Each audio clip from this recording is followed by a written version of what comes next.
केंद्रीय खान मंत्रालय राजस्थान के किस जिले में लिथियम और टंगस्टन के ब्लॉक की ई नीलामी के लिए टेंडर जारी किए? नागौर डेगाना में यह जारी किए हैं। किस राष्ट्रीय उद्यान में बर्ड रिंगिंग अभियान शुरू कर दिया गया है? केवलादेव राष्ट्रीय उद्यान भरतपुर में इसने कर दिया है। अंतर्राष्ट्रीय वानिकी दिवस के अवसर पर राजस्थान का राज्य स्तर का समारोह कहाँ आयोजित किया गया? RIC जयपुर में यह आयोजित किया गया है। वन एवं अर्थव्यवस्था थीम पर है। यह मुख्यमंत्री शर्मा ने किया है। अटल वन उद्यान एक पेड़ मां के नाम अभियान से कोटा बारा पाली सिरो हिचूरू मुकुंदरा और अजमेर प्रेबेस ऑगमेंटेशन सेंटर का शुभारंभ किया गया है। GIB के कैप्टिव ब्रीडिंग प्रोग्राम के अंतर्गत राज्य में 2 अप्रैल 2026 को कैप्टिव अवस्था में गोडाउन की संख्या कितनी होगी? 76 हो गई है। रामदेवरा में 52, सुदासरी में 24 और इस तरीके से कुल 76 हो गई है। और ज्ञान भारतम मिशन के अंतर्गत राजस्थान राज्य में प्राचीन ग्रंथों के और पांडुलिपियों के संरक्षण और डिजिटाइजेशन करने का मुख्य क्लस्टर केंद्र राजस्थान संस्कृत अकेडमी जयपुर में बनाया गया। नीति आयोग द्वारा 2026 में जारी राष्ट्रीय सूचकांक 2026 में राजस्थान किस स्थान पर है? 4वें स्थान पर है, जिसमें स्कोर रहा है 27.6। परफॉर्मेंस श्रेणी में रहा है। ये राजकोषीय स्वास्थ्य सूचकांक का दूसरा वार्षिक संस्करण है। यह गत वर्ष 12वें स्थान पर था। व्यय की गुणवत्ता राजस्व संग्रहण व्यय की गुणवत्ता में 43.7 रहा है। राजस्व संग्रह में 29.4, राजकोषीय विवेक में रहा 11.3, ऋण सूचकांक 32.1 और ऋण स्थिरता में 21.5 रहा है। ज्ञान भारत मिशन में यहाँ से 15,21,033 पांडुलिपियों का सत्यापन किया जा चुका है, जो पूरे भारत में सर्वाधिक है। राजस्थान में जयपुर जिला 4,91,688 पांडुलिपियों पर शीर्ष पर। इसके बाद बीकानेर और जोधपुर रहे हैं। यहाँ से मार्च से मई 2026 में इंद्रजीत और नोडल अधिकारी हैं। यहाँ से ललिता श्रीमाली रही है। यह क्लस्टर केंद्र CC रहा है। यहाँ से राजस्थान संस्कृत अकेडमी जयपुर, विश्व गुरु दीपाश्रम शोध संस्थान जयपुर राय स्वतंत्र केंद्र रहा है। अभय जैन ग्रंथालय सीकर में और राजस्थान प्राच्य अनुसंधान संस्थान जोधपुर में नोडल विभाग रहा है। पद्मश्री नारायण दास पांडुलिपि शोध संस्थान जयपुर में रहा है। यहाँ से अंतर्राष्ट्रीय महिला दिवस के अवसर पर किस स्थान पर राज्य स्तर समारोह आयोजित किया गया? कृषि उपज मंडी हनुमानगढ़ जंक्शन में किया गया। मुख्यमंत्री शर्मा अध्यक्ष रहे थे। इसमें यहाँ से सावित्रीबाई फुले छात्रावास का निर्माण शुरू होगा 2.80 की लागत से और भटिंडा सूरतगढ़ रेलवे सेक्शन में 50 करोड़ की लागत से 4 लेन ROB और भादरा साहवा सड़क विकास कार्य 20.18 करोड़ का है। यहाँ से 7.46 करोड़ की लागत से बना राजकीय कृषि महाविद्यालय नगरपालिका रावतसर में 6 करोड़ की लागत से बने FSTP प्लांट की शुरुआत की गई। 20 सूत्री कार्यक्रम की ताज़ा रैंकिंग में किन 3 जिलों में संयुक्त रूप से पूरे राज्य में प्रथम स्थान प्राप्त किया? भीलवाड़ा, चित्तौड़गढ़ और झालावाड़ ने किया है। 93.33% के सफल क्रियान्वयन में शीर्ष स्थान प्राप्त किया है। और केंद्र सरकार ने विद्युत मंत्रालय द्वारा जारी की गई रैंकिंग में जोधपुर डिस्कॉम में किस स्थान पर है? यहाँ से 30वें स्थान पर जोधपुर 30वें में है, जयपुर 37वें में है और यहाँ से अजमेर 42वें में। सारे B ग्रेड के हैं यहाँ पर। और उद्योग व वाणिज्य विभाग द्वारा 18 मार्च 2026 को उद्यमी संवाद समारोह का आयोजन RIC जयपुर में किया गया है। यहाँ से RIC जयपुर में किया गया है। इसमें 119 करोड़ रुपए की लागत, 40 कार्यों का लोकार्पण, 226 करोड़ 46 करोड़ की लागत से Rajasthan industrial park promotion policy, Rajasthan aerospace and defence policy और राजस्थान सेमी कंडक्टर पॉलिसी का अनावरण किया गया है। इस नीति के अंतर्गत निजी क्षेत्रों में औद्योगिक पार्कों को 4 विकास मॉडलों पर आधारित विकसित किया गया है। मॉडल A में रिको पर आवंटित भूमि पर पूरी तरह निजी डेवलपर द्वारा विकास किया जाएगा। B में के अंतर्गत औद्योगिक पार्क के लिए 80% भूमि पर विकासकर्ता द्वारा विशेष 20% पर भूमि रिको द्वारा निर्धारित मदों पर उपलब्ध कराई जाएगी। मॉडल C के तहत पार्क के लिए संपूर्ण भूमि का विकासकर्ता द्वारा व्यवस्था की जाएगी। मॉडल D में PPP मॉडल पर आधारित होगा। नीति के तहत निजी क्षेत्र में औद्योगिक पार्कों के लिए कम से कम 50 एकड़ क्षेत्रफल व न्यूनतम 10 औद्योगिक इकाइयों की स्थापना करना अनिवार्य है। हरित विकास को मिलेगा बढ़ावा। औद्योगिक पार्क को प्रोत्साहन। नीति के तहत औद्योगिक प्रदूषण कम होगा। 50% प्रतिपूर्ति, जिसमें अधिकतम 12.5 करोड़ रुपए प्रति पार्क का प्रावधान किया गया। प्रथम 10 में औद्योगिक पार्क डेवलपर्स को सामान्य अवसंरचना विकास और 20% पूंजीगत अनुदान दिया जाएगा। इस अधिकतम सीमा में 100 एकड़ क्षेत्रफल तक के 20 करोड़ रुपए, 100 से 250 एकड़ तक के 30 करोड़ रुपए, 250 से अधिकतम क्षेत्रफल के लिए 40 करोड़ रुपए है। यहाँ से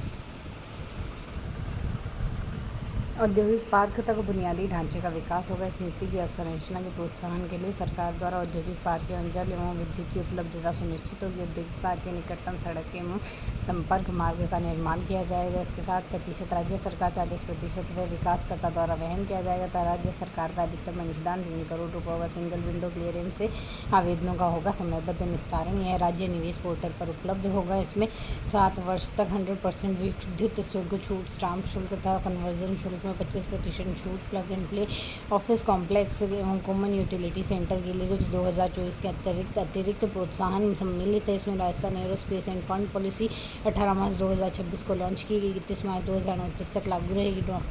मिसाइल, हेलीकॉप्टर, एवियोनिक्स, सैटेलाइट बसें, बख्तरबंद वाहन, रेडार और डिफेंस इलेक्ट्रॉनिक्स का निर्माण किया जाएगा। इसमें नीति को defence production and export promotion policy, iDEX, आत्मनिर्भर भारत, मेक इन इंडिया जैसे राष्ट्रीय अभियानों के सामंजस्य के साथ बनाया गया है। निवेशकों को वित्तीय और गैर वित्तीय प्रोत्साहन, प्लग एंड प्ले इंफ्रास्ट्रक्चर की समयबद्ध मंजूरी प्रदान की गई। कैपिटल सब्सिडी 20% से 28%, टर्नओवर लिंक प्रोत्साहन 1.2% से 2% सालाना 10 लाख साल के लिए है।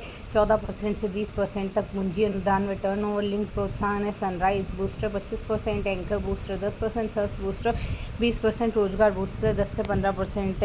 A&D पार्कों में लगने वाले पात्र aerospace and defence, manufacturing and सेवा उद्यमों को एसेट क्रिएशन इंसेंटिव के रूप में 7 वर्षों तक 75% पुनर्भरण का निवेश अनुदान दिया जाएगा। इसके साथ ही उद्योगों को दीर्घकालीन राहत के लिए 7 वर्षों तक विद्युत शुल्क में 100% छूट, 7 वर्षों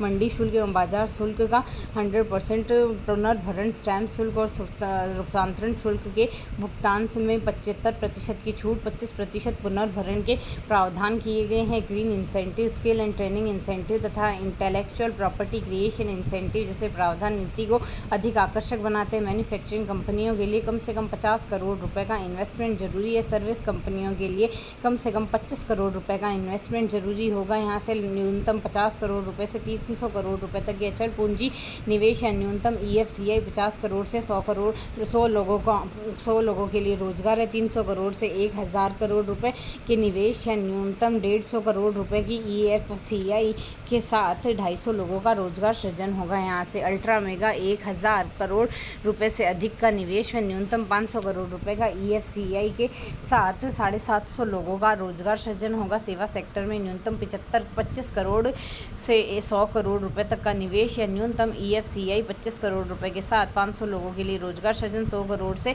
250 करोड़ रुपए तक के निवेश या न्यूनतम 75 करोड़ रुपए का EFCI के साथ 200 का रोजगार सृजन। 250 अल्ट्रा मेगा में आएगा 250 करोड़, 150 न्यूनतम 150 करोड़, 4000 लोगों का रोजगार structure. Plug and play infrastructure और विशेष रक्षा क्षेत्र पार्क विकसित किए जाएंगे जो Delhi Mumbai industrial corridor DMIC से जुड़े हैं। उद्योग व वाणिज्य विभाग नोडल विभाग है। पॉलिसी के लिए किसी क्लॉज सेक्शन से मतलब से जुड़ा कोई मामला इंडस्ट्रीज एंड कॉमर्स डिपार्टमेंट तथा राजस्थान सरकार को भेजा जाएगा। ऐसे मामलों में इंडस्ट्रीज एंड कॉमर्स डेवलपमेंट का फैसला आखिरी होगा। Rajasthan semiconductor policy, semiconductor mission के तहत प्रदेश में अब कोई भी मैन्युफैक्चर यूनिट केवल देशी विदेशी कंपनियों के संयुक्त उपक्रम जॉइंट वेंचर के रूप में ही लगाई जा सकेगा। यहाँ से इंडिया सेमीकंडक्टर मिशन के तहत स्वीकृत परियोजनाओं को 7 वर्ष के लिए बिजली शुल्क में पूर्ण रूप से छूट व स्टैम्प शुल्क, भू रूपांतरण शुल्क में 75% छूट एवं 25% पुनर्भरण मिलेगा। राजस्थान भारत सरकार से मिलने वाले पूंजी सब्सिडी के 60% के बराबर अनुदान राज्य सरकार देगी। टर्म लोन के लिए 5% ब्याज अनुदान, पर्यावरणीय परियोजनाओं पर लागत 50% प्रतिपूर्ति, रोजगार प्रोत्साहन, स्किल ट्रेनिंग, बौद्धिक संपदा और गुणवत्ता प्रमाणन जिससे लाभ मिलेंगे। राजस्थान सेमीकंडक्टर पॉलिसी के तहत जोधपुर, पाली, मारवाड़, कंकाड़ी इंडस्ट्रियल कॉरिडोर घोषित किया जाएगा। कैप्टिव रिन्यूएबल एनर्जी प्रोडक्ट्स के लिए 7 वर्षों तक के लिए बिजली शुल्क और 100% छूट है। यहाँ से ग्रीन रेटिंग सिस्टम के तहत सहमति शुल्क 50% छूट है और अनुसंधान, डिजाइन, उत्पादन, परीक्षण और पैकेजिंग जैसे सभी चरण शामिल होंगे। पॉलिसी लागू करने के लिए 2 कमेटियाँ होंगी। सेमीकंडक्टर यूनिट लगाने के लिए निवेशकों को राजनिवेश पोर्टल जरिए आवेदन करना होगा। पॉलिसी के क्रियान्वयन के लिए स्टेट लेवल सेक्शनिंग कमेटी और स्टेट एम्पावर्ड कमेटी का गठन किया जाएगा। नोडल विभाग उद्योग व वाणिज्य विभाग, पॉलिसी के किसी भी सेक्शन से के मतलब से जुड़ा कोई भी मामला industries and commerce department Rajasthan सरकार को भेजा जाएगा। ऐसे मामलों में इंडस्ट्रीज एंड कॉमर्स डिपार्टमेंट का फैसला आखिरी होगा। इसमें मरुस्थलीय पर्यावरण को बढ़ावा देने के लिए इन 5 जिलों को जोड़कर थार सांस्कृतिक सर्किट विकसित करने की घोषणा है। जैसलमेर, जोधपुर, बीकानेर, बाड़मेर व जालोर होगी यहाँ से।